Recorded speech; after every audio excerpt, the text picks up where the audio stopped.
ಎಲ್ಲರಿಗೂ ನಮಸ್ಕಾರಗಳು. ನಾನು ಶ್ರದ್ಧಾ ಫಾತಿಮಾ. ನಾನು ಬೋಳಂತೂರು ಹಿರಿಯ ಪ್ರಾಥಮಿಕ ಶಾಲೆ ವಿದ್ಯಾರ್ಥಿನಿಯಾಗಿದ್ದು, ಈಗ ನಾನು ಆಟೋಮೆಟಿಕ್ ಪ್ಲಾಂಟ್ ಇರಿಗೇಷನ್ ಸಿಸ್ಟಮ್ ವಿಜ್ಞಾನ ಮಾದರಿಯನ್ನು ತಮ್ಮ ಮುಂದೆ ಪ್ರಸ್ತುತಪಡಿಸುತ್ತಿದ್ದೇನೆ. ಈ ಮಾದರಿಯು ಸೆನ್ಸರ್ ಟೆಕ್ನಾಲಜಿ ತತ್ವದ ಮೇಲೆ ಕಾರ್ಯನಿರ್ವಹಿಸುತ್ತದೆ. ಕೃಷಿಗೆ ಅಗತ್ಯಕ್ಕೆ ಅನುಗುಣವಾಗಿ ನೀರನ್ನು ಪೂರೈಸುವ ಮಾದರಿ ಇದಾಗಿದ್ದು, ಮಣ್ಣಿನ ತೇವಾಂಶಕ್ಕೆ ತಕ್ಕಂತೆ ಸ್ವಯಂಚಾಲಿತ ನೀರನ್ನು ಪೂರೈಸುವ ಯೋಜನೆ ಇದಾಗಿದೆ. ಇದರಿಂದ ನೀರು ಪೋಲಾಗುವುದನ್ನು ತಡೆಯಬಹುದು. ಹಾಗಾಗಿ ಇದು ಕೃಷಿಗೆ ಎಷ್ಟು ಬೇಕೋ ಅಷ್ಟು ನೀರನ್ನು ನಿರ್ವಹಣೆ ಮಾಡಬಹುದು. ಇದಕ್ಕೆ ಯಾವುದೇ ನಿರ್ವಾಹಕರ ಅಗತ್ಯವಿಲ್ಲ ಹಾಗೂ ರೈತರಿಗೆ ತಮ್ಮ ಅಮೂಲ್ಯ ಸಮಯವನ್ನು ಉಳಿತಾಯ ಮಾಡಬಹುದು. ಈ ಮಾದರಿಯನ್ನು ತಯಾರಿಸಲು ಬೇಕಾದ ಸಾಧನಗಳು: LM358 soil moisture sensor, relay board, DC motor pump, trim pot, 12 voltage battery, electrical buzzer. ಈ ಮಾದರಿಯು 2 ವಿಭಾಗಗಳನ್ನು ಒಳಗೊಂಡಿದೆ. ಒಂದು ಬಾಹ್ಯ ಸೆನ್ಸರ್ ಘಟಕ, ಇನ್ನೊಂದು ಆಂತರಿಕ ಸಂಸ್ಕರಣ ಘಟಕ. ಮಣ್ಣು ಒಣಗಿದರೆ ಅಲ್ಲಿ ತೇವಾಂಶದ ಬೇಡಿಕೆ ಉಂಟಾಗುತ್ತದೆ. ಇದನ್ನು ಸೆನ್ಸರ್ ಪತ್ತೆ ಹಚ್ಚಿ ಮೋಟಾರ್ ಪಂಪ್ ರವಾನೆಗೊಳ್ಳುತ್ತದೆ.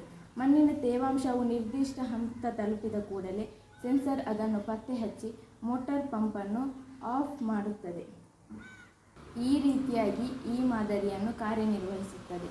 ನಮಗೆ ಅವಶ್ಯಕತೆ ಇರುವಂತೆ ಮಣ್ಣಿನ ತೇವಾಂಶವನ್ನು ಹೊಂದಿಸಲು ಬೇರೆ ಬೇರೆ ರೆಸಿಸ್ಟರ್ಸ್ಗಳನ್ನು ಬಳಕೆ ಮಾಡಬಹುದು. ಇದೀಗ ನಾವು ಈ ವಿಜ್ಞಾನ ಮಾದರಿಯು ಹೇಗೆ ಕಾರ್ಯನಿರ್ವಹಿಸುತ್ತದೆ ಎಂಬುದನ್ನು ನೋಡೋಣ.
ಧನ್ಯವಾದಗಳು.